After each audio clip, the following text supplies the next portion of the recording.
जय हिंद दोस्तों, सफलता एक्सप्रेस जीकेजीएस में आप सभी का स्वागत है। दोस्तों, बिहार मद्य निषेध की एग्ज़ाम 14 जून और 17 जून को होने वाला है। लगातार इस चैनल पर आपको महा मैराथन कराया जा रहा है अनेकों सब्जेक्ट का। अभी सामान्य विज्ञान का 2000 क्वेश्चन हम सिलेक्ट किए हैं आपके 9th-10th के बुक से, सामान्य विज्ञान के फिजिक्स केमिस्ट्री बायोलॉजी का, और उसका क्वेश्चन लगातार करा रहे हैं। 4 गो क्लास हो गया है जिसमें आपको 150 क्वेश्चन हो गया है और 1850 क्वेश्चन और कराने को उसमें रह गया है, जो आपके एग्ज़ाम के एक दिन पहले तक करा देंगे। ऐसे ही हर एक सब्जेक्ट का जहाँ से आपका पेपर डायरेक्ट छपेगा, आपका क्वेश्चन डायरेक्ट छपेगा, चारों ऑप्शन के साथ छपेगा, ऐसा हमने सेट कर रहा है क्वेश्चन को। हम सब जितना भी क्वेश्चन आ रहा है आपका 9th-10th के बुक से ही सिलेक्ट कर रहे हैं, डायरेक्ट आपके एग्ज़ाम में यहीं से छपेगा। आज हम 200 क्वेश्चन लेकर आए हैं इस वीडियो में। गांधी युग से, महात्मा गांधी से रिलेटेड जितना भी क्वेश्चन आपके 9th-10th क्लास में बन रहा है, सब इस वीडियो में लेकर आ गए हैं। अगर आप इस वीडियो को देख रहे हैं तो आपका 2 से 3 नंबर क्लियर आज ही हो जाएगा। सेम क्वेश्चन और सेम ऑप्शन के साथ ही छपेगा आपके पेपर में। आइए देखते हैं पहला क्वेश्चन को। पहला क्वेश्चन बोल रहा है कि महात्मा गांधी का जन्म कब हुआ था। तो आप सभी को पता होना चाहिए कि महात्मा गांधी का जन्म 2 अक्टूबर 1869 को गुजरात के पोरबंदर में हुआ था। गुजरात के कहाँ हुआ था? पोरबंदर में हुआ था। कब हुआ था? 2 अक्टूबर 1869 को हुआ था। 2 अक्टूबर के दिन देश के तीसरे प्रधानमंत्री लाल बहादुर शास्त्री का भी हम लोग जन्म दिवस मनाते हैं। लाल बहादुर शास्त्री जी का भी हम लोग जन्म दिवस मनाते हैं। उनका जन्म कब हुआ था? तो उनका जन्म 2 अक्टूबर 1904 को हुआ था। उनका जन्म कब हुआ था? 2 अक्टूबर 1904 को हुआ था। लाल बहादुर शास्त्री जी के जन्म 2 अक्टूबर 1904 को, वहीं महात्मा गांधी के जन्म 2 अक्टूबर 1869 को हुआ था। आइए देखते हैं अगला क्वेश्चन। अगला क्वेश्चन है, गांधी जी वकालत की पढ़ाई करने के लिए इंग्लैंड कब गए थे। तो गांधी जी वकालत की पढ़ाई करने के लिए इंग्लैंड 1888 ईस्वी में गए थे। कितना नंबर ऑप्शन में है? ऑप्शन नंबर ए में ही है, 1888। 3 नंबर क्वेश्चन है, गांधी जी किस गुजराती व्यापारी का मुकादमा लड़ने दक्षिण अफ्रीका गए थे। दादा अब्दुल्ला। किसकी मुकादमा लड़ने के लिए? दादा अब्दुल्ला नामक एक व्यापारी था और इसी का मुकादमा लड़ने के लिए गांधी जी दक्षिण अफ्रीका गए थे। अगला क्वेश्चन है 4 नंबर, दक्षिण अफ्रीका में किस रेलवे स्टेशन पर गांधी जी को ट्रेन से नीचे फेंक दिया गया था। वहाँ पर गांधी जी ट्रेन पर चढ़े हुए थे दक्षिण अफ्रीका में, और फर्स्ट क्लास एसी में चले गए थे।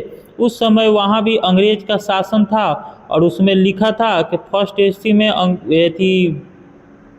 भारतीयों को आना माना है। मतलब जितना भी गुलाम लोग था, चाहे वो साउथ अफ्रीका को हो चाहे इंडियंस हो, उस सब को फर्स्ट एसी में चढ़ने पर प्रतिबंध लगा दिया गया था। इसी कारण कोई फर्स्ट एसी में नहीं चढ़ता था और गांधी जी क्या किए थे? फर्स्ट एसी में चढ़ गए थे। उनके पास टिकट था फिर भी वो फर्स्ट एसी में चढ़ गए थे। इसी कारण उनको पीटर मेंसबर्ग स्टेशन पर टीटी ने क्या किया कि ट्रेन से ही फेंक दिया। क्या किया? ट्रेन से ही फेंक दिया। किस स्टेशन पर? पीटर मेंसबर्ग। कौन सा? पीटर मेरिट्सबर्ग स्टेशन पर उन्होंने फेंक दिया। इसका कौन सा ऑप्शन सही हो जाएगा? इसका ऑप्शन नंबर सी सही हो जाएगा। क्वेश्चन नंबर 5 कह रहा है, गांधी जी ने दक्षिण अफ्रीका में नेटाल भारतीय कांग्रेस का स्थापना कब किया था। बहुत ही इंपॉर्टेंट क्वेश्चन है। इसमें 200 क्वेश्चन है, 200 के 200 क्वेश्चन बहुत ही इंपॉर्टेंट है। आपके एग्जाम में डायरेक्ट इसी वीडियो से छपेगा।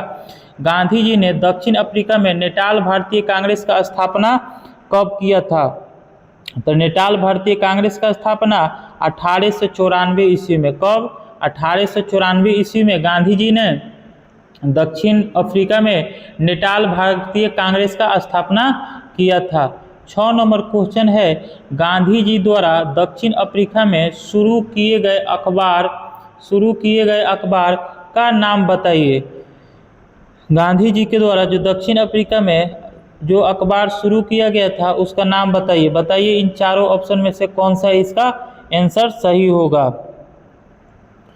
तो इस क्वेश्चन का आंसर आपका यंग इंडिया भी नहीं होगा, हरिजन भी नहीं होगा, नवजात में, ये सब तो भारत में किया गया था। गांधी जी द्वारा दक्षिण अफ्रीका में शुरू किया गया अखबार आपका इंडियन ओपिनियन था। कौन था? Indian opinion. इंडियन ओपिनियन अखबार का प्रतिपादक कौन है? गांधी जी। ऐसे भी क्वेश्चन आता है ये इस अखबार को कहाँ प्रकाशित किया गया था? तो दक्षिण अफ्रीका में। कहाँ? दक्षिण अफ्रीका में प्रकाशित किया गया था। किसने किया था? महात्मा गांधी ने किया था। क्वेश्चन नंबर 7 देख रहे हैं कि गांधी जी अपना पहला सत्याग्रह का प्रयोग 1906 ईस्वी में कहाँ किया था? तो इसका क्या आंसर होगा? तो 1906 में वो कहाँ थे? दक्षिण अफ्रीका ही थे। तो कहाँ किए थे? पहला सत्याग्रह उन्होंने दक्षिण अफ्रीका में किया था। जब वो अपने देश 1915 ईस्वी में जब इंडिया लौटे थे तो 1916 गैप देके 1917 में उन्होंने पहला आंदोलन बिहार के चंपारण में किया था, जिसको चंपारण का सत्याग्रह नाम से जाना जाता है। उस सभी क्वेश्चन आपको यहीं पर देखने को मिलेगा, इसलिए इतना डिस्कशन नहीं कर रहे हैं। इस वीडियो में 200 क्वेश्चन है, समय बहुत ज़्यादा लग जाएगा, तो कम समय में हम सभी को 200 के 200 क्वेश्चन देख लेना है। इससे बाहर आपको कुछ देखने को नहीं मिलेगा। तो गांधी जी पहला सत्याग्रह 1906 में कहाँ किए थे? दक्षिण अफ्रीका में किए थे। भारत में कहाँ किए थे? चंपारण सत्याग्रह में किए थे 1917 में। ओके, आइए देखते हैं क्वेश्चन नंबर 8 को। क्वेश्चन नंबर 8 कह रहा है कि दक्षिण अफ्रीका में गांधी जी द्वारा स्थापित टॉलस्टॉय फर्म का स्थापना कब किया गया था? तो टॉलस्टॉय फर्म का स्थापना 1910 ईस्वी में किए थे। 1910 ईस्वी में किया गया था। 9 नंबर क्वेश्चन है, गांधी जी ने किस वर्ष दक्षिण अफ्रीका में फिनिक्स सेटलमेंट की शुरुआत किया था? फिनिक्स सेटलमेंट की शुरुआत गांधी जी दक्षिण अफ्रीका में 1902 में भी नहीं किया, 8 में भी नहीं किया, 10 में भी नहीं किया था, 1904 में किया था। कब किया था? 1904 में किया था। फिनिक्स सेटलमेंट की स्थापना कब किया था? 1904 ईस्वी में किया था। 10 नंबर क्वेश्चन है, गांधी जी दक्षिण अफ्रीका में कुल कितने वर्ष रहे थे? तो गांधी जी दक्षिण अफ्रीका में कुल 21 बरस रहे थे। कितना बरस? 21 बरस रहे थे। हिंद स्वराज गांधी जी ने मूल रूप से किस भाषा में लिखा है? तो हिंद स्वराज गांधी जी ने गुजराती भाषा में लिखा है। हिंद स्वराज गांधी जी ने गुजराती भाषा में लिखा है। 12 नंबर क्वेश्चन है, गांधी जी किस वर्ष हिंद स्वराज पुस्तक की रचना किया था? अभी क्वेश्चन आया था किस भाषा में लिखा गया है? तो गुजराती भाषा में लिखा गया। किस भाषा में लिखा गया है?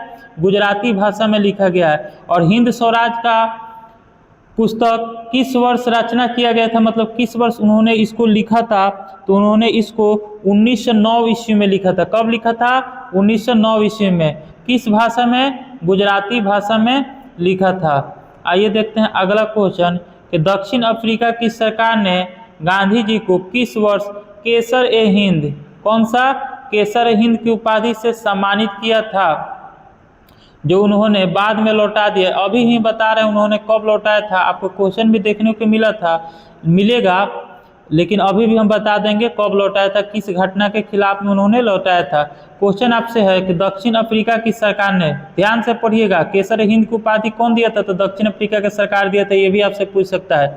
क्वेश्चन में ही आपका आंसर भी है। 2-3 को क्वेश्चन मिलकर एक क्वेश्चन बना हुआ है कि दक्षिण अफ्रीका की सरकार ने गांधी जी को किस वर्ष केसर-ए-हिंद की उपाधि से सम्मानित किया था?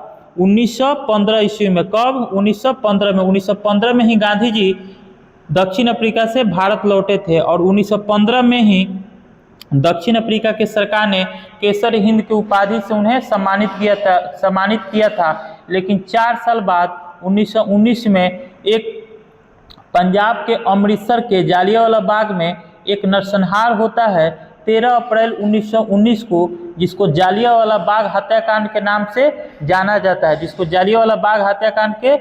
से जाना जाता है।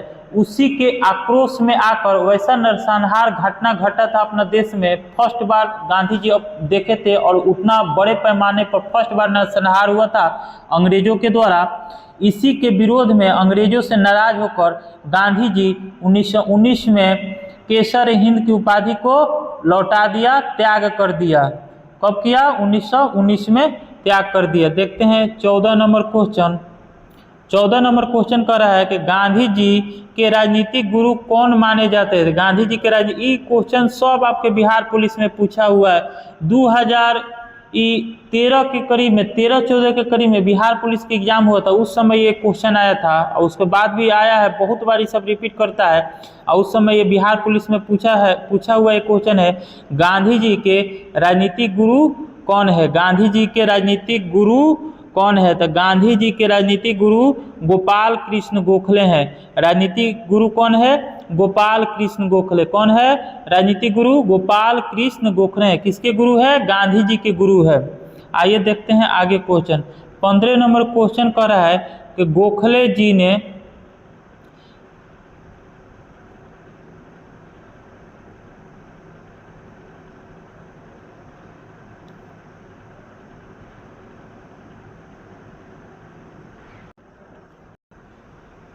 सॉरी 15 नंबर हम सभी क्वेश्चन देख रहे हैं कि गोखले जी के कहने पर, गोखले कौन? गोपाल कृष्ण गोखले, जो उनका राजनीतिक गुरु थे। कौन? गोपाल कृष्ण गोखले, जो उनका राजनीतिक गुरु थे। गोखले जी के कहने पर गांधी जी ने भारत लौटने के बाद कितने वर्ष तक देश में भ्रमण किया था? कितने वर्षों तक देश में भ्रमण किया था? तो 1 वर्षों तक देश में भ्रमण किया था। किसके कहने पर? गोखले जी के कहने पर। कौन? गोपाल कृष्ण गोखले जी के कहने पर गांधी जी ने भारत में कितने वर्ष तक भ्रमण किया? 1 वर्ष तक भ्रमण किया था। 16 नंबर क्वेश्चन देख रहे हैं। 16 नंबर क्वेश्चन है कि महात्मा गांधी दक्षिण अफ्रीका से भारत अस्थायी रूप से किस तारीख को लौटे थे? किस तारीख को लौटे थे? तो गांधी जी भारत 9 जनवरी 1915 को, 9 जनवरी 1915 को, इसीलिए 9 जनवरी को कौन सा दिवस मनाया जाता है? तो 9 जनवरी को प्रवासी दिवस मनाया जाता है। कौन सा दिवस? प्रवासी दिवस। 9 जनवरी 1915 को ही महात्मा गांधी कहाँ लौटे थे? भारत लौटे थे। इसीलिए 9 जनवरी को कौन सा दिवस मनाया जाता है? प्रवासी दिवस मनाया जाता है। 17 नंबर क्वेश्चन है कि भारत में 9 जनवरी को मनाए जाने वाला प्रवासी भारतीय दिवस किसके आगमन की याद में मनाया जाता है? अभी तो आपको बताएं कि जब महात्मा गांधी 9 जनवरी 1915 ईस्वी को भारत लौटे थे, तो इसी के यादगार में प्रत्येक वर्ष 9 जनवरी को प्रवासी दिवस मनाया जाता है। 9 जनवरी को भारतीय प्रवासी दिवस मनाया जाता है। 18 नंबर क्वेश्चन है, गांधी जी ने भारत में अपना पहला आश्रम कहाँ स्थापित किया था? तो गांधी जी ने पहला आश्रम अहमदाबाद में, कहाँ? अहमदाबाद में। कहाँ स्थापित किया था? अहमदाबाद में। साबरमती मत मारिएगा, अहमदाबाद में स्थापित किया था। अहमदाबाद के बाद साबरमती में शिफ्ट हुए थे। अहमदाबाद के आश्रम के बाद ही साबरमती में सबसे पहले, मतलब क्या कर रहा है कि पहला आश्रम। तो पहला आश्रम कौन है? कहाँ स्थापित किया था? अहमदाबाद में स्थापित किया था। फिर से एक बार क्वेश्चन को सुनिए, समझिए, उसके बाद जवाब दीजिएगा। ठीक है? क्वेश्चन आपसे पूछ रहा है कि गांधी जी ने भारत में अपना पहला आश्रम, कौन सा आश्रम? कोचरब आश्रम, ये भी दे दिया है। कोचरब आश्रम कहाँ स्थापित किया था? चाहे पहला आश्रम भी देगा तो उसका जवाब क्या होगा? अहमदाबाद। क्या होगा? अहमदाबाद। अहमदाबाद के बाद कहाँ खुला था? साबरमती में आश्रम उन्होंने स्थापित किया था। 19 नंबर क्वेश्चन है कि साबरमती आश्रम का स्थापना गांधी जी ने किस वर्ष किया था? तो साबरमती आश्रम की स्थापना गांधी जी ने 1917 में, कब? 1917 में किया था। कब किया था? 1917 में किया था। ये देखिए, इसका निर्माण 1915 में भी 15 में ही हो गया, मतलब प्रारंभ हो गया था। इसका निर्माण 1915 में ही प्रारंभ हो गया था और 1915 से 16 तक चला हुआ था। और स्थापित कब हुआ था? 1917 में। स्थापित कब हुआ था? 1917 में। स्थापित कब हुआ? 1917 में। और 1917 में ही एक आंदोलन हुआ था, जो हम आपको इसी वीडियो में बताए थे, जो महात्मा गांधी का पहला आंदोलन था। तो 1917 का पहला आंदोलन था बिहार में, चंपारण सत्याग्रह। आपके एग्जाम में डायरेक्ट छपेगा, इसमें भी क्वेश्चन वो आपको देखने को मिलेगा। भारत में गांधी जी का पहला सफल सत्याग्रह, बोल रहे हैं कि आपको कुछ एक एक क्वेश्चन जो भी हम बोल देंगे ना, वो इसी में से रहेगा, इसी में से छपेगा। आ गया ना क्वेश्चन? हम बार बार बोल रहे थे ना कि आपको वो आंदोलन सब देखने को मिलेगा गांधी जी का। और पहला आंदोलन हम 2 दफ़ा बता दिए, तीसरा बार ये उस पर क्वेश्चन ही आ गया। क्वेश्चन आपसे किया है कि भारत में गांधी जी का पहला सफल सत्याग्रह कौन सा था? तो पहला सफल सत्याग्रह चंपारण सत्याग्रह। कौन सा? चंपारण। पहला सत्याग्रह भी चंपारण है और सफल सत्याग्रह भी चंपारण सत्याग्रह ही है। पहला ही आंदोलन किए थे, इसी में उन्होंने क्या हो गया? सफल हो गए। उस चंपारण आंदोलन क्यों कहते हैं? ये नील खेती के विरोध में था। नील खेती के विरोध में था।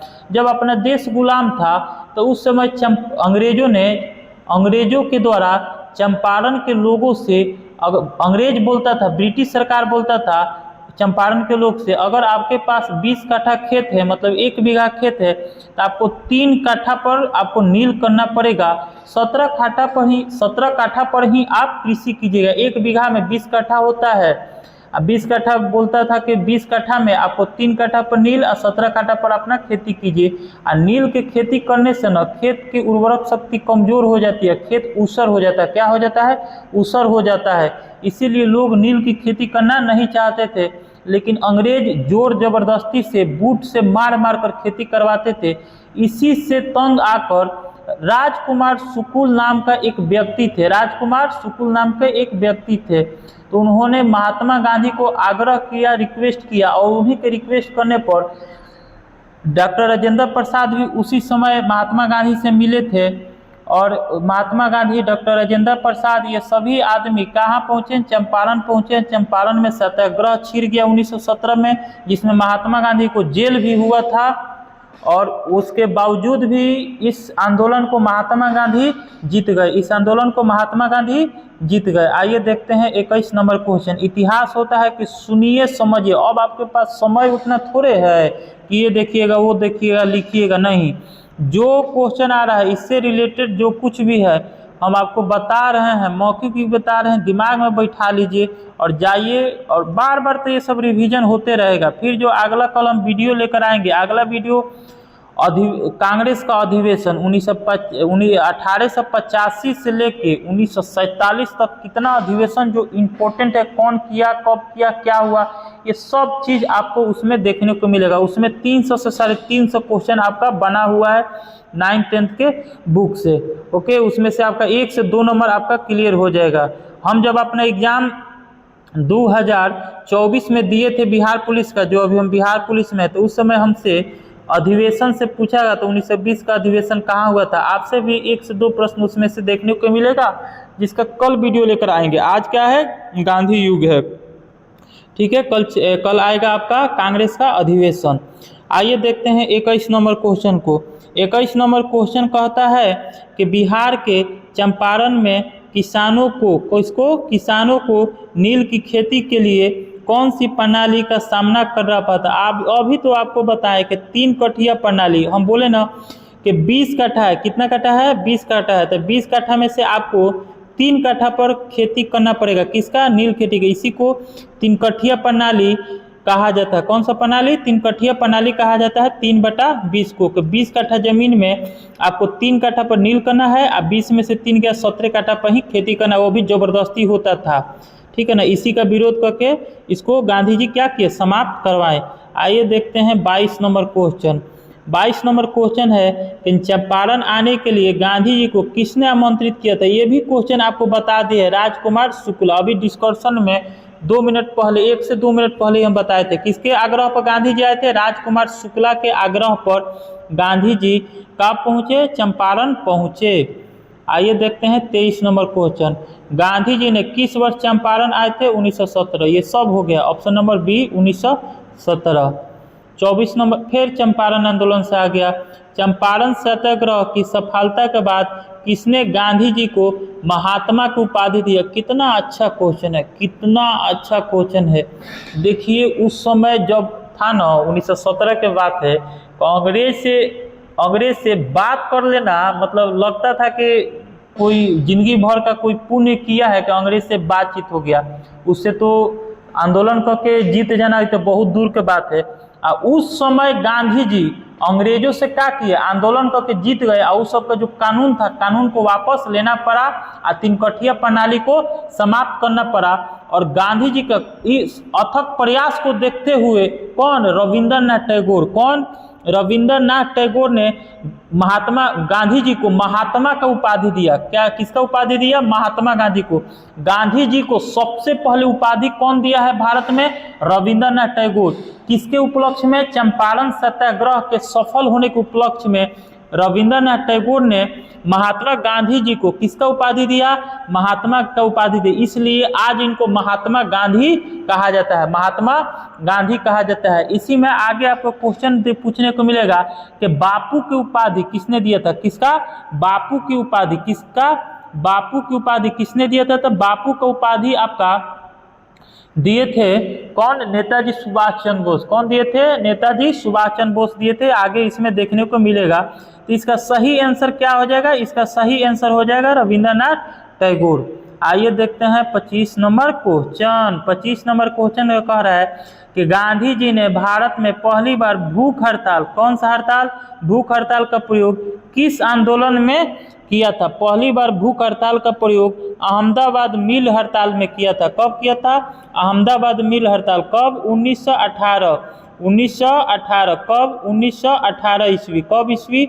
1918 ईस्वी में महात्मा गांधी ने पहली बार भूख हड़ताल का प्रयोग अहमदाबाद मिल हड़ताल में किया था। अहमदाबाद मिल हड़ताल में किया था। अब अहमदाबाद मिल हड़ताल क्या है? बोनस से लेकर होता था। उस समय प्लेग बीमारी फैल गया था। कोई भी मजदूर होते थे, सूती वस्त्र का उद्योग था, उसमें वो काम करना नहीं चाहते थे अंग्रेज बोनस भी नहीं देते थे। तो इसीलिए वहाँ पर क्या हुआ? हड़ताल हुआ, जिसका नेतृत्व किसने किया? महात्मा गांधी ने किया। और वहाँ भी वो क्या किया? आंदोलन को जीत गए। और उस आंदोलन को जीतने के लिए महात्मा गांधी क्या किए थे? पहली बार भूख हड़ताल किए थे। कहाँ? अहमदाबाद मिल में। अहमदाबाद मिल में, इसलिए इसको अहमदाबाद मिल हड़ताल कहा जाता है। ये घटना कब हुआ था? 1918 में। आंदोलन कब हुआ था? 1918 ईस्वी में हुआ था। अहमदाबाद मिल मजदूर आंदोलन किस वर्ष हुआ था? तो अहमदाबाद मिल मजदूर आंदोलन जो हुआ था आपका मार्च 1918 को हुआ था। बताए थे ना 1918, महीना खाली नहीं बताए थे। अब आपका कंफर्म हो गया ना कि अहमदाबाद मिल मजदूर आंदोलन, जिसमें महात्मा गांधी ने पहली बार भूख हड़ताल का प्रयोग किया था, यह आंदोलन कब हुआ था? तो मार्च 1918 में हुआ था। यह देश का दूसरा आंदोलन था महात्मा गांधी के द्वारा। यह देश का दूसरा आंदोलन था महात्मा गांधी के द्वारा। इस आंदोलन को भी महात्मा गांधी क्या हारे थे कि जीत गए थे? जीत गए थे। इस आंदोलन को भी महात्मा गांधी जीत गए थे। गुजरात के खेरा सत्याग्रह 1918, यह महात्मा गांधी के द्वारा भारत में तीसरा आंदोलन था। कौन सा आंदोलन? खेरा सत्याग्रह गुजरात में। कौन सा सत्याग्रह? खेरा सत्याग्रह गुजरात में महात्मा गांधी के द्वारा यह भारत में तीसरा आंदोलन था। पहला आंदोलन कौन था? 1917 चंपारण आंदोलन। दूसरा आंदोलन कौन था? मार्च 1918 अहमदाबाद मिल मजदूर आंदोलन। तीसरा आंदोलन कौन था? गुजरात के खेरा सत्याग्रह 1918 में महात्मा गांधी जी के मुख्य सहयोगी कौन थे? महात्मा गांधी के मुख्य सहयोगी कौन थे? तो गुजरात में महात्मा गांधी के मुख्य सहयोगी सरदार वल्लभ भाई पटेल। कौन थे? सरदार वल्लभ भाई पटेल थे। कौन थे? सरदार वल्लभ भाई पटेल थे। राजेंद्र बाबू से कब भेंट हुआ महात्मा गांधी जी को? तो चंपारण सत्याग्रह में भेंट हुआ था। पटेल जी से कब मतलब मुख्य सहयोगी बने गांधी जी? तो 1918 के खेरा सत्याग्रह में। 1918 के खेरा सत्याग्रह में। खेरा सत्याग्रह 1918 महात्मा गांधी जी का भारतवर्ष में तीसरा आंदोलन था। भारतवर्ष में तीसरा आंदोलन था। आइए देखते हैं 28 नंबर क्वेश्चन को। गांधी जी के द्वारा 1 से 2 नंबर आपका फिक्स हो जाएगा आज इसी वीडियो में, भले जितना समय लगे। ब्रिटिश सरकार द्वारा रॉलेट एक्ट किस वर्ष पास किया गया था? तो ब्रिटिश सरकार के द्वारा रॉलेट एक्ट 1919 में पास किया गया था। कब पास किया गया था? 1919 में पास किया गया था। 1919 में। अभी हम आपको रॉलेट एक्ट जालियांवाला बाग नरसंहार के बारे में बताए थे। यह किस कानून के विरोध में था? तो रॉलेट एक्ट कानून के विरोध में था। किस एक्ट के विरोध में था? रॉलेट एक्ट कानून। रॉलेट एक्ट कानून को काला कानून भी कहा जाता है। काला कानून भी काला कहा जाता है। इसी रॉलेट एक्ट कानून को काला कानून कहा जाता है। इसी रॉलेट एक्ट कानून को बिना वकील, बिना दलील, बिना अपील का भी एक्ट कहा जाता है, क्योंकि किसी भी अंग्रेज सब क्या करता था, किसी भी व्यक्ति को शक के आधार पर गिरफ्तार कर लेता था और बिना अपील, बिना दलील, बिना वकील का मतलब कोई अपील नहीं कर सकते हैं, कोई दलील नहीं कर सकते हैं, कोई वकील ने भी नहीं रख सकते हैं। अंग्रेज जब चाहेगा तब आपको छोड़ेगा और जब चाहेगा तो नहीं छोड़ेगा, जिंदगी भर क्या करेगा, जेल में रख देगा। यही था आपका क्या? Rowlatt act. यही था आपका रॉलेट एक्ट। रॉलेट एक्ट कब पारित किया था अंग्रेज सब? 1919 में हुआ था। और इसी के विरोध में अप्रैल 1919 में ही, इसी के विरोध में अप्रैल 1919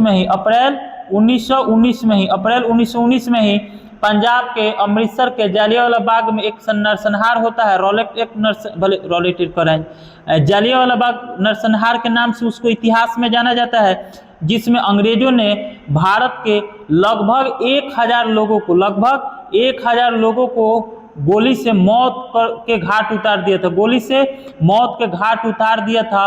और इसी से आहत आकर महात्मा गांधी ने केसर हिंद की उपाधि को त्याग दिया था। केसर हिंद की उपाधि को त्याग दिया था।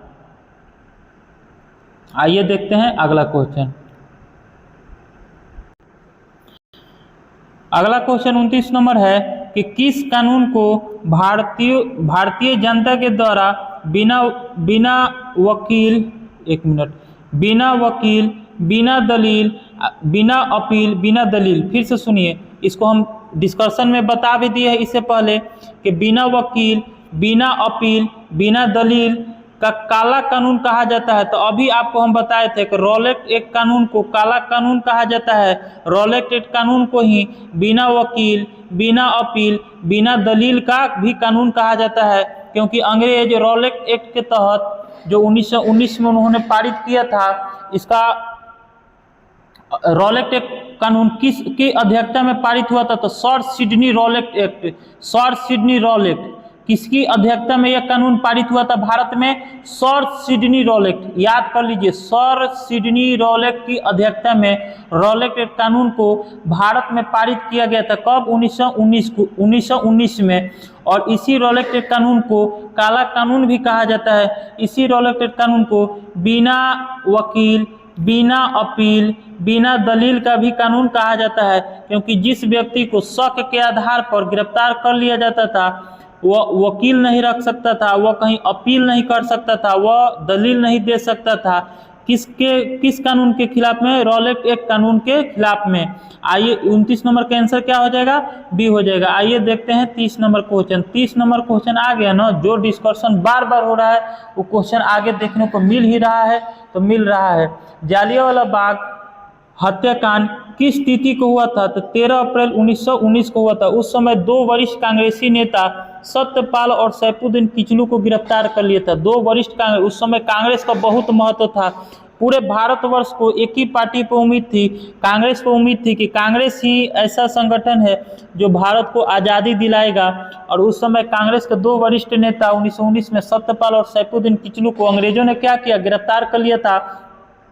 और इसी 2 नेता के गिरफ्तारी के विरोध में पंजाब के अमृतसर के जालियांवाला बाग में, किसके? जालियांवाला बाग में हजारों लोग उपस्थित हुए थे।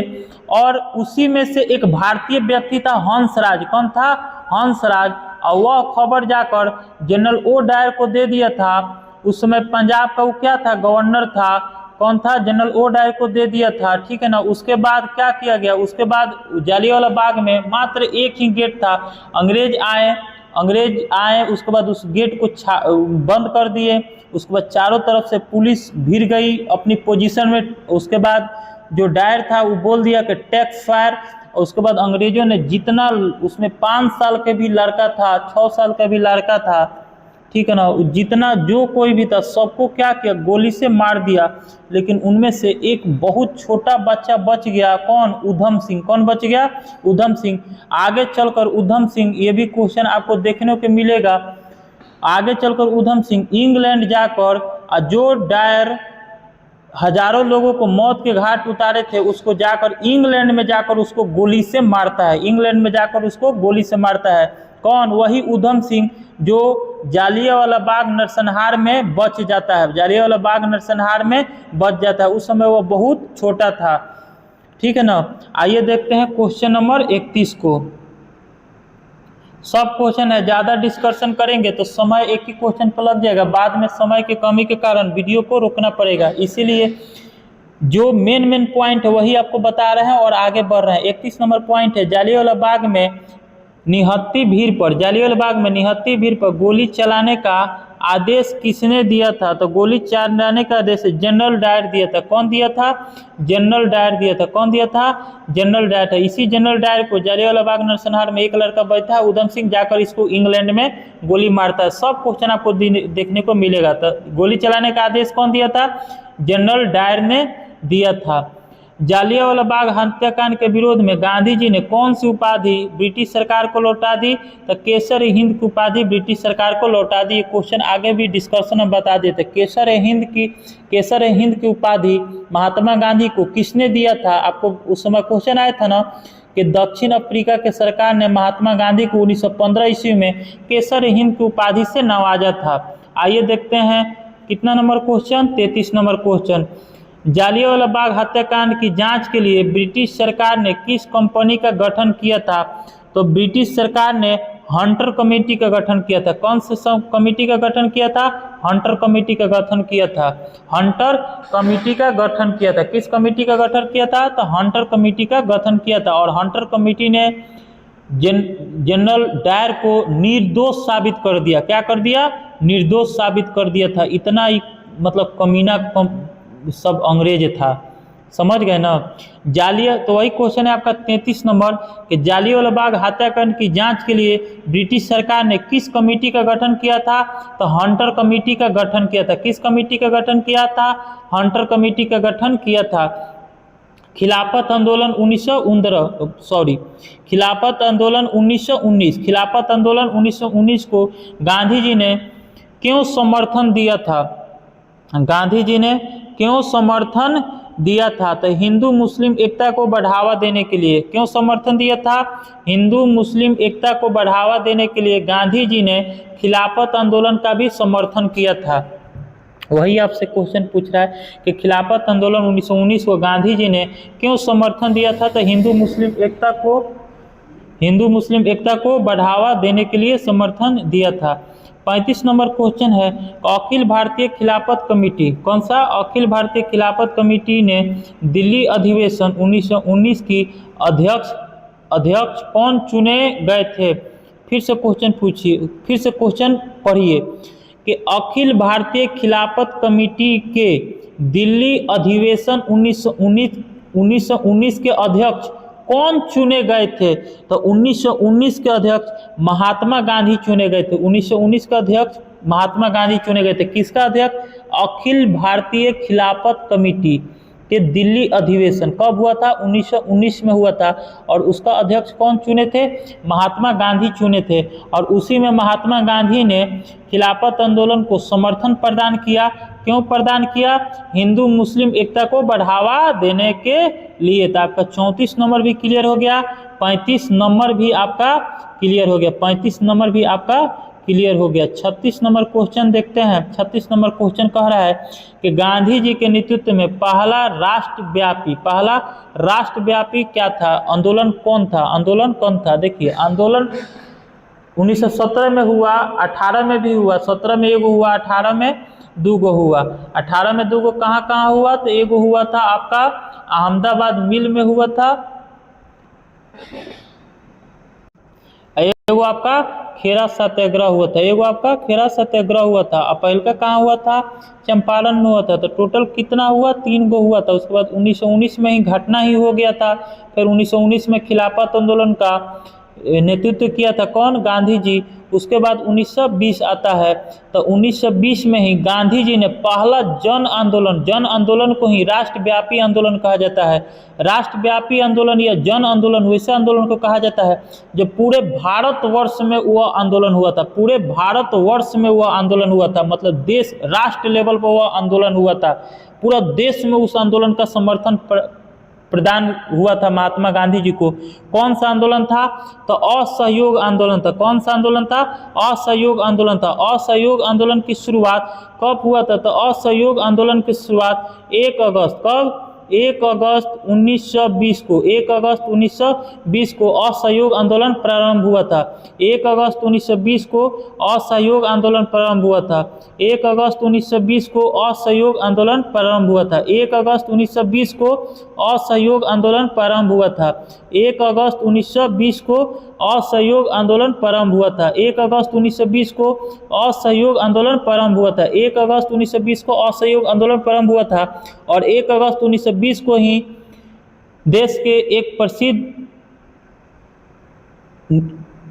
कांग्रेसी नेता बाल गंगाधर तिलक का मृत्यु 1 अगस्त 1920 को ही मुंबई में हुआ था। और 1 अगस्त 1920 को ही असहयोग आंदोलन का भी शुरुआत किया था। यह असहयोग आंदोलन गांधी जी के नेतृत्व में पहला राष्ट्रव्यापी या जन आंदोलन था। आइए देखते हैं 37 नंबर क्वेश्चन। 37 नंबर क्वेश्चन कह रहा है कि असहयोग आंदोलन की शुरुआत कब हुआ था? तो असहयोग आंदोलन की शुरुआत 1 अगस्त 1920 को हुआ था। असहयोग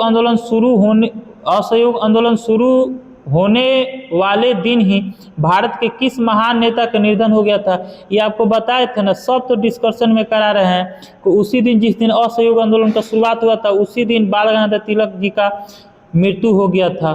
ठीक है ना, बताइए असहयोग आंदोलन महात्मा गांधी जी का पहला राष्ट्रव्यापी आंदोलन, पहला जन आंदोलन था। उसके बावजूद भी बाल गंगाधर तिलक का मृत्यु 1 अगस्त 1920 को हुआ था। महात्मा गांधी उनके अंतिम यात्रा में गए थे। महात्मा गांधी उनके अंतिम यात्रा में पहुंचे और अंतिम यात्रा में पहुंचकर इनके जो एथी होता है उसको कंधा भी दिए थे। मृत्यु के बाद जो होता है सिजिया, उसको कंधा भी दिए थे। कौन? महात्मा गांधी। ठीक है ना, महात्मा गांधी बाल गंगाधर तिलक जी से मतलब सहमति थे, इसलिए प्रभावित थे। इसलिए जब बाल गंगाधर तिलक जी का मृत्यु हो गया था तो उनको कंधा देने तक कौन गए थे? महात्मा गांधी गए थे। आइए देखते हैं 39 नंबर क्वेश्चन। किस घटना के हिंसक हो जाने के बाद असहयोग आंदोलन वापस ले लिया गया था? असहयोग आंदोलन की शुरुआत 1 अगस्त 1920 को हुआ था। आप सभी को पता है 1921 में भी असहयोग आंदोलन सही जा रहा था, 1921 खत्म हो गया। 1922 में भी सही जा रहा था, लेकिन 1922 में ही 4 फरवरी के रात में, कहिया 4 फरवरी के रात में या 5 फरवरी की सुबह में एक घटना होता है, चौरा चौरी कांड। कौन सा घटना होता है? चौरा चौरी कांड। कौन सा घटना होता है? चौरा चौरी कांड। कौन सा घटना होता है? चौरा चौरी कांड। कौन सा घटना? चौरा चौरी। कहिया 4 फरवरी के रात में, अब 5 फरवरी के अंत में या सुबह में, 4 फरवरी के रात बोलिए या 5 फरवरी की सुबह बोलिए, उसमें कौन सा घटना होता है? चौरा चौरी घटना होता है। वहाँ पर एक थाने में, एक पुलिस थाने में वहाँ के ग्रामीण लोगों ने जो महात्मा गांधी के असहयोग आंदोलन के समर्थक थे, क्या किए कि उस जो पुलिस स्टेशन था उसमें आग लगा दिए। पुलिस था जो अंग्रेज का काम करता था, उस सबको उस थाना में बंद करके बाहर से आग लगा दिए, जिसमें 22 पुलिसकर्मी, कितने? 22 पुलिसकर्मी के मृत्यु हो गया। 22 पुलिसकर्मी का मृत्यु हो गया। इसी से महात्मा गांधी आहत होकर 12 फरवरी 1922 को, किस दिन? 12 फरवरी 1922 को, किस दिन? 12 फरवरी 1922 को, किस दिन? 12 फरवरी 1922 को, किस दिन? 12 फरवरी 1922 को, किस दिन? 12 फरवरी 1922 को असहयोग आंदोलन को उन्होंने क्या किया? वापस ले लिया। असहयोग आंदोलन को उन्होंने क्या किया? वापस ले लिया। आइए देखते हैं अगला क्वेश्चन। अगला क्वेश्चन कह रहा है कि चौरा चौरी कांड उत्तर प्रदेश के किस जिला में हुआ था? तो चौरा चौरी कांड उत्तर प्रदेश के गोरखपुर जिला में, कौन जिला में? गोरखपुर जिला में हुआ था। कब हुआ था? 4 फरवरी के रात में या 5 फरवरी के सुबह में कहिए। आप एग्जाम देने जाइएगा तो आपको कोई एक ही डेट मिलेगा, या तो 4 फरवरी मिलेगा या 5 फरवरी मिलेगा। आपको एक ही डेट मिलेगा, या 4 फरवरी या 5 फरवरी, ठीक है ना। तो बात को समझ गए ना। अगर ऑप्शन में 4 फरवरी रहेगा तो 4 फरवरी को मारिएगा, अगर ऑप्शन में 5 फरवरी रहेगा तो 5 फरवरी को मारिएगा। दोनों डेट एक साथ कभी नहीं अभी तक दिया है। आइए देखते हैं अगला क्वेश्चन। अगला क्वेश्चन पूछ रहा है कि चौराचौरी ऐतिहासिक घटना किस तिथि को हुआ था? तो चौराचौरी ऐतिहासिक घटना 4 फरवरी के रात में या 5 फरवरी के सुबह में। देखिए इसमें इस ऑप्शन में कि 4 फरवरी दिया है कि 5 फरवरी दिया है, तो मात्र 5 फरवरी दिया है, तो इसका आंसर कौन सा हो जाएगा? 5 फरवरी 1922 हो जाएगा। गांधी जी ने असहयोग आंदोलन का आधिकारिक रूप से कहाँ बुलाई गई बैठक में वापस लिया था? फिर से ध्यान से समझिए। आपको पता है ना कि महात्मा गांधी जी ने 1922 ईस्वी में चौराचौरी जो घटना हुआ था जिसमें 22 पुलिसकर्मी जल गए थे, उसी के विरुद्ध में महात्मा गांधी उससे आहत होकर जो असहयोग आंदोलन वो 1 अगस्त 1920 से चला रहे थे, उसको क्या उन्होंने वापस ले लिया। तो वही आपसे क्वेश्चन किया है कि गांधी जी ने असहयोग आंदोलन को आधिकारिक रूप से कहाँ बुलाई गई बैठक में वापस ले लिया? तो बारदौली में बैठक हुआ। कहाँ बैठक हुआ? बारदौली में बैठक हुआ। और बारदौली में बैठक होने के बाद और उसी दिन असहयोग आंदोलन को क्या कर लिया गया? वापस ले लिया गया महात्मा गांधी के द्वारा। आइए देखते हैं 43 नंबर क्वेश्चन। असहयोग आंदोलन वापस लेने के बाद गांधी जी को ब्रिटिश सरकार ने किस वर्ष सजा सुनाई थी? कितने वर्ष का सजा सुनाई थी? तो 6 वर्ष का सजा सुनाई थी। फिर से क्वेश्चन पढ़िए। असहयोग आंदोलन वापस लेने के बाद गांधी जी को ब्रिटिश सरकार ने कितने वर्ष की सजा सुनाई थी? तो 6 वर्ष की सजा सुनाई थी। 44 नंबर क्वेश्चन है कि गांधी जी पूरे जीवन में सिर्फ एक बार कांग्रेस के राष्ट्रीय अध्यक्ष बने, वह अधिवेशन कहाँ हुआ था? तो वह अधिवेशन आपका 1924 ईस्वी में बेलग्राम में हुआ था। कहाँ हुआ था? बेलग्राम में हुआ था। कहाँ हुआ था? बेलग्राम में हुआ था। कहाँ हुआ था? बेलग्राम में हुआ था। कहाँ हुआ था? बेलग्राम में हुआ था। कहाँ हुआ था? बेलग्राम में हुआ था। फिर से क्वेश्चन पढ़िए। महात्मा गांधी भारतीय राष्ट्रीय कांग्रेस के मात्र एक बार ही अध्यक्ष बने हैं। भारतीय राष्ट्रीय कांग्रेस का गठन 1885 ईस्वी में हुआ था।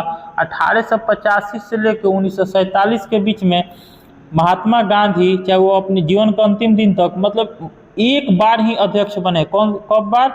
एक बार ही अध्यक्ष बने। कब बने हैं? तो 1924 ईस्वी में बने हैं बेलग्राम अधिवेशन में। बेलग्राम अधिवेशन में। 45 नंबर क्वेश्चन है कि बेलग्राम किस राज्य में स्थित है जहां गांधी जी ने कांग्रेस के अधिवेशन की अध्यक्षता किया हुआ था? तो बेलग्राम आपका कर्नाटक में स्थित है। कहाँ स्थित है? तो बेलग्राम आपका कर्नाटक में स्थित है। 46 नंबर क्वेश्चन है कि असहयोग आंदोलन के बंद होने के बाद 1923 ईस्वी में स्वराज पार्टी के स्थापना किसने किया था? तो असहयोग आंदोलन के बंद होने के बाद 1923 ईस्वी में स्वराज पार्टी की स्थापना चित्तरंजन दास और मोतीलाल नेहरू। मोतीलाल नेहरू कौन थे? पंडित जवाहरलाल नेहरू के बाबूजी थे। कौन थे? बाबूजी थे। चित्तरंजन दास कौन थे? नेताजी सुभाष चंद्र बोस के गुरु थे। नेताजी सुभाष चंद्र बोस के गुरु थे। कौन? चित्तरंजन दास। तो चित्तरंजन दास और मोतीलाल नेहरू दोनों आदमी मिलकर 1923 ईस्वी में स्वराज पार्टी की स्थापना किया था। 1923 ईस्वी में स्वराज पार्टी की स्थापना किया था। यंग इंडिया साप्ताहिक पत्रिका को संपादक कौन है? यंग इंडिया साप्ताहिक पत्रिका के संपादक कौन है? यंग इंडिया साप्ताहिक पत्रिका का संपादक महात्मा गांधी है। कौन है? महात्मा गांधी। आपके एग्जाम में डायरेक्ट छपेगा यही क्वेश्चन कि यंग इंडिया साप्ताहिक पत्रिका के संपादक कौन है? महात्मा गांधी थे। साइमन कमीशन भारत किस वर्ष आया था? तो साइमन कमीशन भारत आपका 1928 को आया था। कब आया था? 1928 को आया था। साइमन कमीशन का गठन किस वर्ष हुआ था? तो 1901 साल पहले चलिए 1927। कब? 1927। कब? 1927। साइमन कमीशन का गठन 1927 में हुआ था। साइमन कमीशन का गठन 1927 में हुआ था। साइमन कमीशन का गठन कब हुआ था? 1927 में हुआ था। भारत कब आया? 1928 में आया। आइए देखते हैं आगे क्वेश्चन कि साइमन कमीशन का विरोध करते हुए लाठीचार्ज के कारण किस भारतीय नेता का मृत्यु हो गया था। तो लाला लाजपत राय का मृत्यु हो गया। किसका मृत्यु हो गया? लाला लाजपत राय का मृत्यु हो गया। Lala Lajpat Rai Simon commission go to back का नारा लगा रहे थे, अंग्रेजों ने गुस्सा गया और लाला लाजपत राय को भौर लाठी मारा, जिसके कारण लाला लाजपत राय का क्या हुआ? मृत्यु हो गया था। 50 नंबर क्वेश्चन कह रहा है कि 1928 में बारदौली सत्याग्रह, कब? 1928 में बारदौली सत्याग्रह का नेतृत्व किसने किया, जहां उन्हें सरदार की उपाधि मिली थी।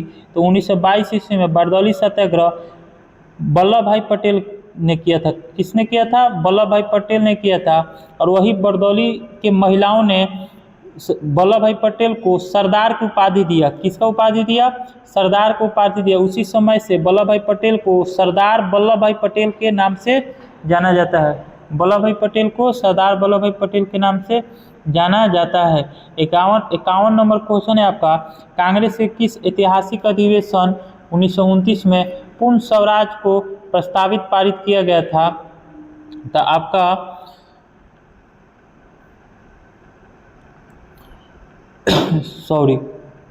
कौन सा अधिवेशन? लाहौर अधिवेशन में पूर्ण स्वराज का प्रस्ताव को पारित किया गया था। लाहौर अधिवेशन का अध्यक्षता कौन किए थे? पंडित जवाहरलाल नेहरू किए थे। कौन किए थे? पंडित जवाहरलाल नेहरू किए थे। कौन किए थे? पंडित जवाहरलाल नेहरू किए थे। फिर से एक बार क्वेश्चन पढ़िए और इसको याद कर लीजिए, हमेशा के लिए दिमाग में बैठा लीजिए। कांग्रेस के किस ऐतिहासिक अधिवेशन 1929 में, कब? 1929 में पूर्ण स्वराज के प्रस्ताव को पारित किया गया था। मतलब पूर्ण स्वराज को लक्ष्य को निर्धारित किया गया। क्वेश्चन ये बोल रहा है पूर्ण स्वराज के लक्ष्य का निर्धारित किस अधिवेशन में किया गया था 1929 में? तो लाहौर अधिवेशन में। लाहौर अधिवेशन की अध्यक्षता कौन किए थे? पंडित जवाहरलाल नेहरू किए थे। और उसी अधिवेशन में पूर्ण स्वराज का लक्ष्य निर्धारित किया गया था। 1929 के लाहौर अधिवेशन की अध्यक्षता कौन किए थे? तो जवाहरलाल नेहरू किए थे। ये आपको हम बता देते। कौन किए थे? जवाहरलाल नेहरू किए थे। कौन किए थे? जवाहरलाल नेहरू किए थे। आइए 53 नंबर क्वेश्चन देखते हैं। गांधी जी ने सविनय अवज्ञा आंदोलन शुरू करने से पहले वायसराय के सामने कितनी सूत्री मांग को रखा। तो गांधी जी ने सविनय अवज्ञा आंदोलन शुरू करने से पहले वायसराय के सामने 11 सूत्री मांग को रखा। कितने सूत्री मांग को रखा? 11 सूत्री मांग को रखा। फिर से क्वेश्चन पढ़िए। गांधी जी ने सविनय अवज्ञा आंदोलन शुरू करने से पहले वायसराय के सामने कितनी सूत्री मांग को रखा? 11 सूत्री मांग को रखा। 54 नंबर क्वेश्चन है कि सविनय अवज्ञा आंदोलन के समय भारत के वायसराय कौन थे। तो सविनय अवज्ञा आंदोलन के समय भारत के वायसराय आपका लॉर्ड इरविन थे। कौन थे? लॉर्ड इरविन थे। कौन थे? लॉर्ड इरविन थे। सविनय अवज्ञा आंदोलन के समय भारत के वायसराय कौन थे? लॉर्ड इरविन थे। कौन थे? लॉर्ड इरविन थे। आइए देखते हैं आगे क्वेश्चन कि गांधी जी की प्रसिद्ध डंडी यात्रा किस तिथि को शुरू हुआ था। गांधी जी का प्रसिद्ध डंडी यात्रा किस तिथि को शुरू हुआ था? 12 मार्च 1930 को। किस तिथि को? 12 मार्च 1930 को। किस तिथि को? 12 मार्च 1930 को गांधी जी ने डंडी यात्रा का शुरुआत किया था। आइए देखते हैं अगला क्वेश्चन कि डंडी यात्रा साबरमती आश्रम से। देखिए क्वेश्चन आ गया। क्वेश्चन आपसे पूछता है कि डंडी यात्रा कहाँ से शुरू किया गया था 12 मार्च 1930 को? तो साबरमती आश्रम से शुरू किया गया था। वही आपसे क्वेश्चन में एक और आंसर छिपा हुआ है कि डंडी यात्रा साबरमती आश्रम से शुरू होकर कहाँ तक समाप्त हुआ? कहाँ समाप्त हुआ? तो डांडी तक समाप्त हुआ। कहाँ समाप्त हुआ? डांडी तक समाप्त हुआ। इसी को डंडी यात्रा के नाम से जाना जाता है। और वहाँ पर गांधी जी ने समुद्र के पानी से क्या बनाया? नमक बनाया। क्या बनाया? नमक बनाया। और अंग्रेजों के जो कानून था कि भारतीय नमक नहीं बनाएंगे, उस कानून को क्या किया? तोड़ दिया। उस कानून को तोड़ दिया। और उसी समय से सविनय अवज्ञा आंदोलन भी शुरुआत हो गया था उसके बाद ही। आइए 57 नंबर क्वेश्चन देखते हैं कि साबरमती आश्रम से डांडी के कुल दूरी लगभग कितने किलोमीटर है? लगभग कितने किलोमीटर है या मील है?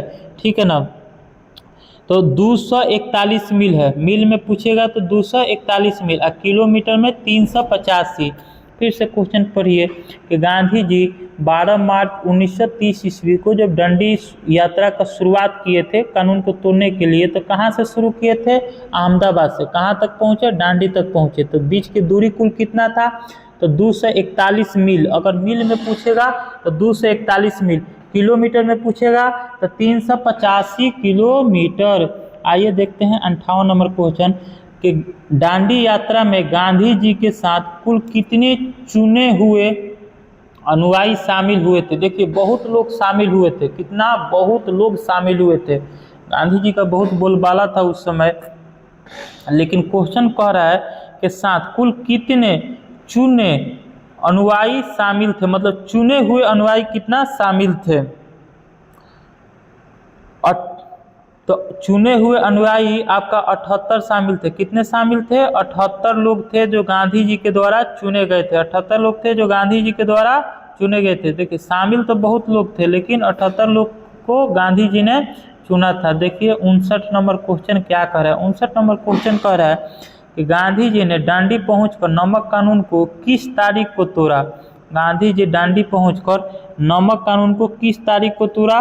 तो 6 अप्रैल 1930 को चला। चले कब थे? अहमदाबाद से तो 12 मार्च को। किस दिन चले हुए थे? 12 मार्च 1930 को। 12 मार्च 1930 को। नमक कानून किस दिन बनाया, तोड़ा किस दिन? तो 6 अप्रैल। किस दिन? 6 अप्रैल 1930 को। किस दिन? 6 अप्रैल 1930 को। क्वेश्चन नंबर 60 कह रहा है कि नमक कानून तोड़ने के साथ ही देश में किस आंदोलन का शुरुआत हो गया था? तो नमक कानून तोड़ने के बाद देश में सबने अवज्ञा आंदोलन। कौन सा? सबने। असहयोग आंदोलन तो 1920 में चला, 22 में खत्म हो गया। और नमक कानून के बाद कौन सा? सबने अवज्ञा आंदोलन का प्रारंभ हो गया था। आइए देखते हैं 61 नंबर क्वेश्चन। सबने अवज्ञा आंदोलन के दौरान बिहार में नमक कानून के साथ साथ किस टैक्स का कड़ा विरोध हुआ था? फिर से क्वेश्चन पढ़िए क्या कह रहा है कि सबने अवज्ञा आंदोलन के दौरान बिहार में नमक कानून के साथ साथ किस टैक्स का कड़ा विरोध हुआ था? मतलब एकदम हार्ड प्रदर्शन हुआ था, विरोध हुआ था। तो चौकीदारी टैक्स। कौन सा टैक्स? चौकीदारी टैक्स का विरोध कहाँ हुआ था? बिहार में हुआ था। कहाँ हुआ था? बिहार में हुआ था। कब हुआ था? तो नमक कानून के साथ साथ। कब? नमक कानून के साथ साथ ही चौकीदारी टैक्स का भी विरोध हुआ था। कहाँ? बिहार में हुआ था। 1 मिनट लाइन पर रुकिएगा, पानी पी ले।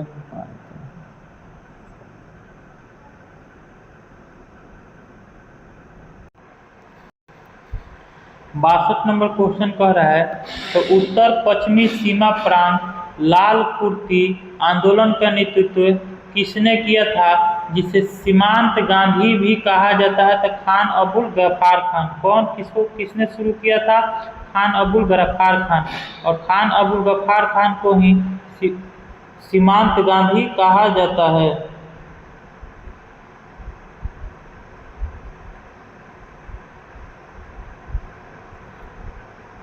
आइए देखते हैं अगला क्वेश्चन।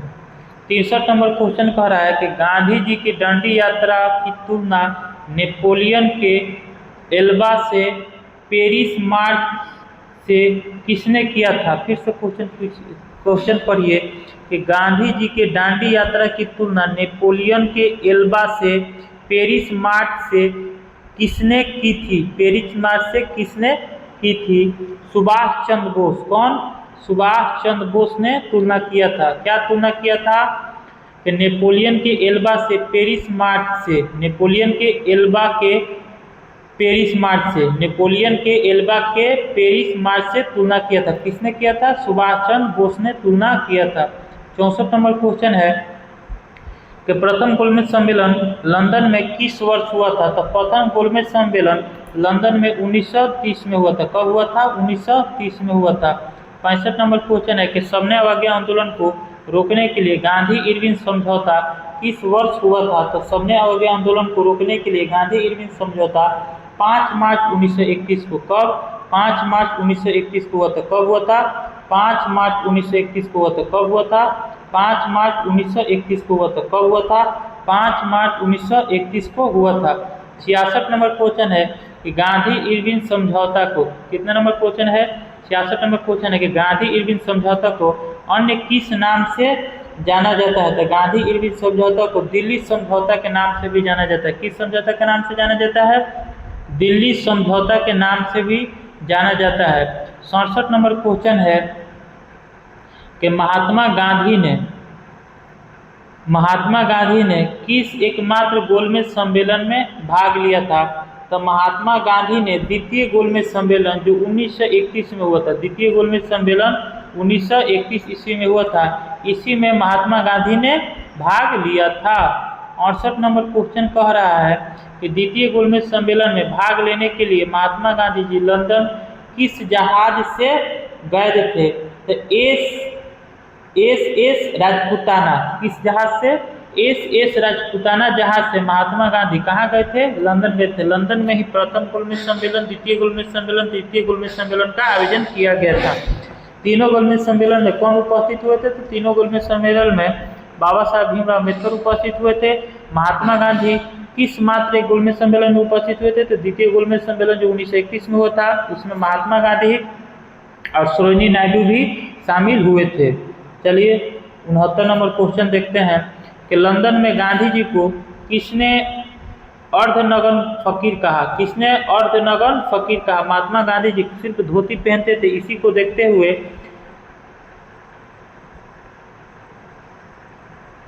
विंस्टन चर्चिल, कौन? विंस्टन चर्चिल महात्मा गांधी को अर्धनग्न फकीर कहा था। ओके, कौन कहा था? विंस्टन चर्चिल ने कहा था। तीनों गोलमेज सम्मेलन में भाग लेने वाला एकमात्र प्रमुख भारतीय नेता कौन थे? तो बाबा साहब भीमराव अम्बेडकर। आइए देखते हैं 71 नंबर क्वेश्चन कि ब्रिटिश सरकार रैमसे मैकडोनाल्ड ने दलितों के लिए अलग निर्वाचन की घोषणा कब की, जिसे सांप्रदायिक पंचांग कहा जाता है? 1932 ईस्वी में। 1932 ईस्वी में गोलमेज सम्मेलन अंतिम चरण पर था, खत्म हो गया। उसके बाद ब्रिटिश के प्रधानमंत्री रैमसे मैकडोनाल्ड ने दलितों के लिए अलग निर्वाचन की घोषणा की, जिसे सांप्रदायिक पंचांग कहा जाता है। कब? 1932 ईस्वी में। कब? 1932 ईस्वी में। आइए देखते हैं 72 नंबर क्वेश्चन। सांप्रदायिक पंचांग के विरोध में गांधी जी ने यरवदा जेल में आमरण अनशन शुरू कर दिया। यरवदा जेल कहाँ स्थित है? तो यरवदा जेल आपका गुजरात बोल रहे हैं, मुंबई के पुणे में स्थित है। मुंबई के पुणे में स्थित है। कहाँ स्थित है? पुणे में स्थित है। मुंबई के पुणे में स्थित है। यरवदा जेल कहाँ है? पुणे में स्थित है। ठीक है ना।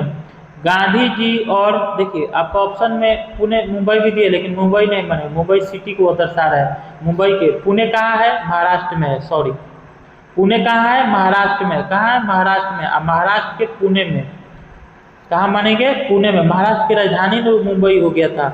और यरवदा जेल कहाँ स्थित है? आपका पुणे में है। महाराष्ट्र के पुणे में स्थित है। 63 नंबर क्वेश्चन है कि गांधी जी और डॉक्टर भीमराव अम्बेडकर के बीच ऐतिहासिक पूना समझौता, कौन सा समझौता? पूना समझौता। जब आपको हम बताएं ना कि गांधी जी ने यरवदा जेल में ही आमरण अनशन शुरू कर दिया था, तो एक महात्मा गांधी और भीमराव अम्बेडकर के बीच में पूना समझौता हुआ था। यही पूछ रहा है कि पूना समझौता किस वर्ष हुआ था? तो पूना समझौता का सितंबर 1932 में ही हुआ था। सितंबर 1932 में ही हुआ था। 74 नंबर क्वेश्चन है कि पूना पैक्ट का मुख्य उद्देश्य क्या था? तो पूना पैक्ट का मुख्य उद्देश्य दलित वर्गों के लिए प्रांतीय विधानसभा में सीटों की आरक्षित करना। पूना समझौता का मुख्य उद्देश्य क्या था? तो दलित वर्ग के लिए, कौन सा? दलित वर्ग के लिए प्रांतीय विधानसभा में क्या करना? सीटें आरक्षित करना। किसका उद्देश्य था? पूना समझौता का उद्देश्य। पूना समझौता किसके बीच में हुआ था? महात्मा गांधी और भीमराव अम्बेडकर के बीच में हुआ था, सितंबर 1932 ईस्वी में। गांधी जी ने अछूतों के उत्थान के लिए हरिजन सेवक संघ की स्थापना किस वर्ष किया था? तो गांधी जी ने अछूतों के उत्थान के लिए हरिजन सेवक संघ की स्थापना 1932 ईस्वी में। कब? 1932 ईस्वी में किया था। कब किया था? 1932 ईस्वी में। हरिजन सेवक संघ की स्थापना पूछता किसने किया था? महात्मा गांधी। कब किया? 1932 ईस्वी में किया था। 76 नंबर क्वेश्चन है कि गांधी जी के द्वारा शुरू किए गए हरिजन पत्रिका का संपादक कौन थे? कौन थे? महात्मा गांधी थे। गांधी जी के द्वारा शुरू किया गया हरिजन पत्रिका के संपादक कौन थे? गांधी जी थी। कौन थे? गांधी जी ही थे। कौन थे? गांधी जी ही थे। तो हरिजन पत्रिका के संपादक कौन थे आपसे पूछेगा तो मार दीजिएगा ना, गांधी जी मार दीजिएगा। चलिए आगे बढ़ते हैं। आगे 77 नंबर क्वेश्चन है कि वर्ष 1937 में प्रांतीय चुनाव के बाद कांग्रेस ने कितने प्रांतों में सरकार बनाई? देखिए, भारत शासन अधिनियम 1935 के बाद प्रांतीय विधानसभा का चुनाव हुआ। प्रांतीय विधानसभा का चुनाव 1937 में हुआ था। उसी में पूछ रहा है कि कांग्रेस ने कितने प्रांतों में सरकार बनाई? तो प्रांतों ने उस समय 8 प्रांतों में, कितने प्रांत में? 8 प्रांत में सरकार बनाई थी। कितने प्रांत में सरकार बनाई थी? 8 प्रांत में सरकार बनाई थी। और 8 प्रांत में से 5 प्रांत में पूर्ण बहुमत हुआ था, जबकि 3 प्रांत में गठबंधन के द्वारा सरकार बना था। आइए देखते हैं 78 नंबर क्वेश्चन। 78 नंबर क्वेश्चन कह रहा है कि द्वितीय विश्व युद्ध में भारत को बिना पूछे शामिल करने के विरोध में कांग्रेस मंत्रिमंडल से इस्तीफा कब दिया था? तो कांग्रेस मंत्रिमंडल से इस्तीफा 1939 में। कब दिया था? 1939 में। 1937 में तो चुनाव हुआ था और 1939 में क्या कर दिया? इस्तीफा दे दिया था। और आपको याद होना चाहिए कि द्वितीय विश्व युद्ध की शुरुआत 1939 से 1944, 1939 से 1944 नहीं, 1945। द्वितीय विश्व युद्ध कब से कब तक चला था? 1939 से 1945। यही आपसे क्वेश्चन था 78 नंबर के। द्वितीय विश्व युद्ध में भारत को बिना पूछे शामिल होने के विरोध में कांग्रेस मंत्रिमंडल से इस्तीफा कब दे दिया था? तो 1939 में ही दे दिया था। आइए देखते हैं अगला क्वेश्चन। अगला क्वेश्चन 79 नंबर है कि गांधी जी ने व्यक्तिगत सत्याग्रह किस वर्ष शुरू किया था? गांधी जी ने व्यक्तिगत सत्याग्रह किस वर्ष शुरू किया था? गांधी जी ने व्यक्तिगत सत्याग्रह किस वर्ष शुरू किया था? तो महात्मा गांधी ने व्यक्तिगत सत्याग्रह 1940 में। महात्मा गांधी ने व्यक्तिगत सत्याग्रह 1940 में। महात्मा गांधी ने व्यक्तिगत सत्याग्रह 1940 में। महात्मा गांधी व्यक्तिगत सत्याग्रह 1940 ईस्वी में शुरू किया था। व्यक्तिगत सत्याग्रह 1940 के पहले सत्याग्रही कौन चुने गए थे?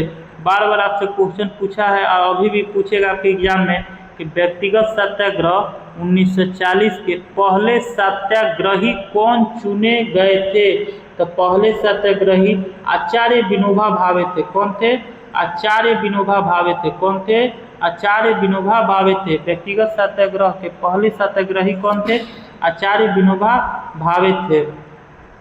81 नंबर क्वेश्चन है कि व्यक्तिगत सत्याग्रह के दूसरे सत्याग्रही कौन थे? पहला सत्याग्रही तो आपका आचार्य विनोबा भावे थे और दूसरा सत्याग्रही आपका पंडित जवाहरलाल नेहरू थे। दूसरा कौन थे? दूसरा सत्याग्रही कौन थे? पंडित जवाहरलाल नेहरू। पहले सत्याग्रही कौन थे? आचार्य विनोबा भावे थे। व्यक्तिगत सत्याग्रह का शुरुआत महात्मा गांधी ने कब किया था? 1940 ईस्वी में किया था। 82 नंबर क्वेश्चन है कि ब्रिटिश सरकार द्वारा क्रिप्स मिशन भारत कब भेजा गया था? तो ब्रिटिश सरकार के द्वारा क्रिप्स मिशन 1942 ईस्वी में भेजा गया था। कब भेजा गया था? 1942 ईस्वी में भेजा गया था। ब्रिटिश सरकार के द्वारा क्रिप्स मिशन 1942 ईस्वी में भारत भेजा गया था। 83 नंबर क्वेश्चन है कि क्रिप्स मिशन के प्रस्तावों को गांधी जी ने क्या कहकर खारिज कर दिया था? तो क्रिप्स प्रस्ताव को गांधी जी ने दिवालिया बैंक का उत्तर दिनांकित चेक, दिवालिया बैंक का उत्तर दिनांकित क्षेत्र कहकर खारिज कर दिया था।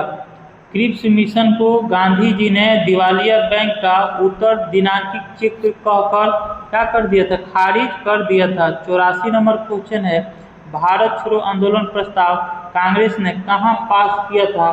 तो भारत छोड़ो आंदोलन प्रस्ताव कांग्रेस ने वर्धा मुंबई में पास किया था। वर्धा मुंबई में पास किया था। कहाँ पास किया था? वर्धा मुंबई में पास किया था। 85 नंबर क्वेश्चन है कि भारत छोड़ो आंदोलन का औपचारिक शुरुआत किस तिथि को हुआ था? तो भारत छोड़ो आंदोलन का औपचारिक शुरुआत 9 अगस्त 1942 को। किस दिन? 9 अगस्त 1942 को 8 अगस्त 1942 को ही अंग्रेजों के द्वारा ऑपरेशन 0 आवर्स का शुरुआत करते हुए सभी बड़े शीर्ष नेताओं को गिरफ्तार कर लिया गया था।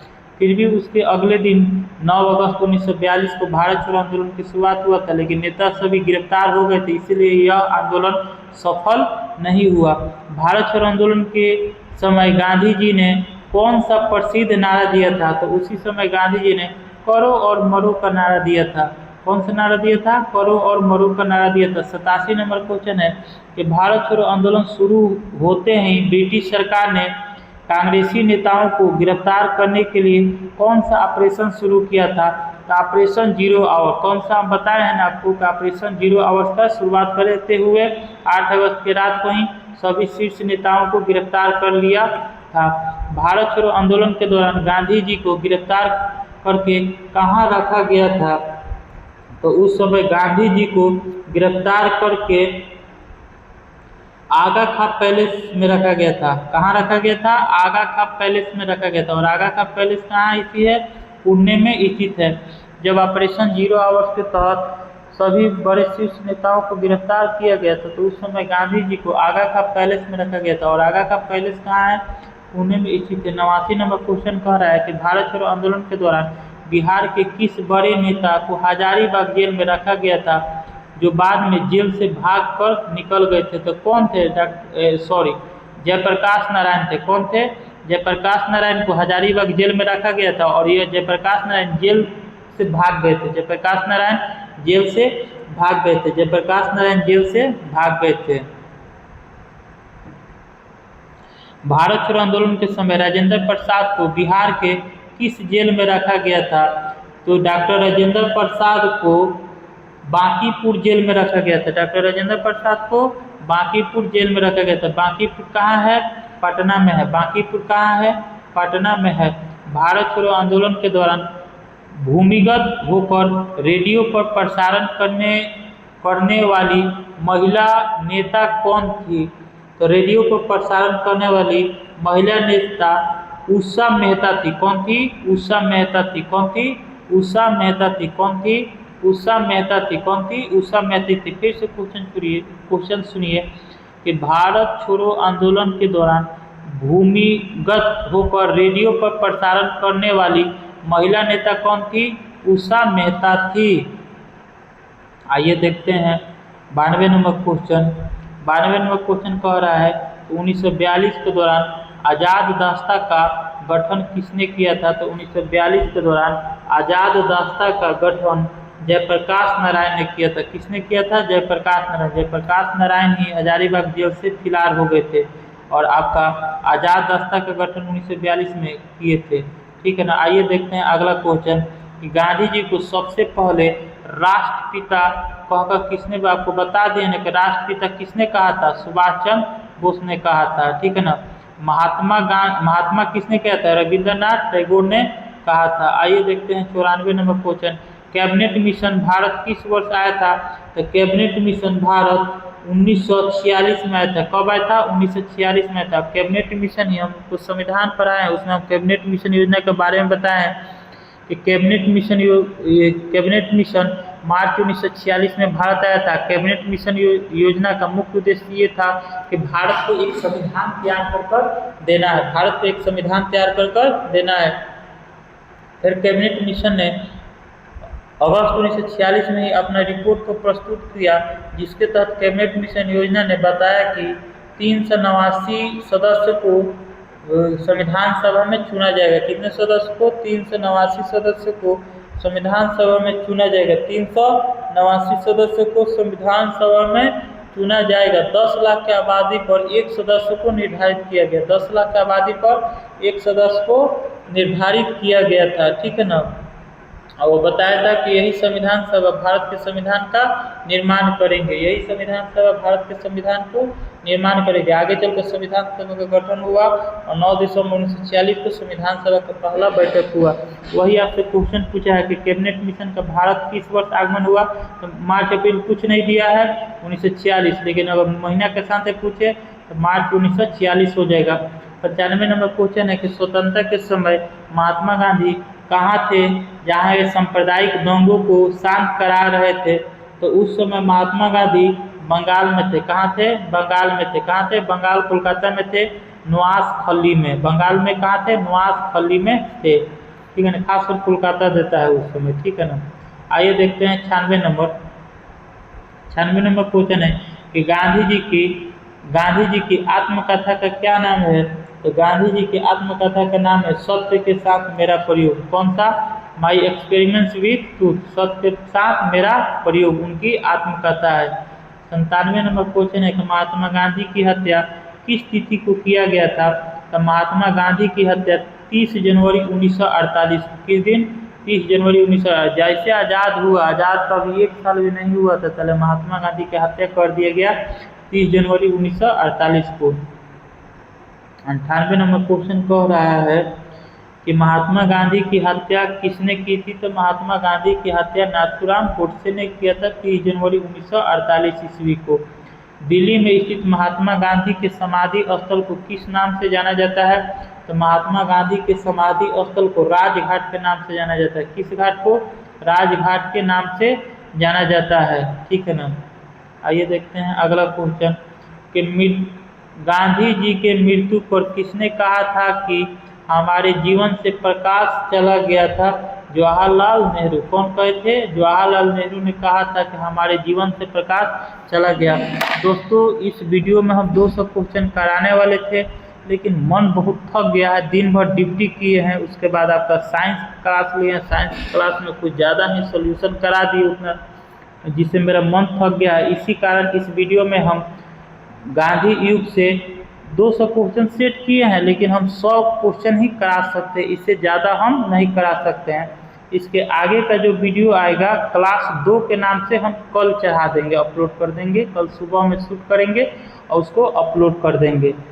आप सभी इस चैनल पर बने रहिए, आपका सभी क्लास चलते रहेगा और आपका रिजल्ट इस बार होगा। दम नहीं हारिएगा, रिजल्ट जरूर होगा। उसके बाद फिजिकल की तैयारी कीजिएगा, उसके बाद मेरे जैसे ही वर्दी आपको भी मिलेगा। आप अपने मम्मी पापा का सपना पूरा कीजिएगा।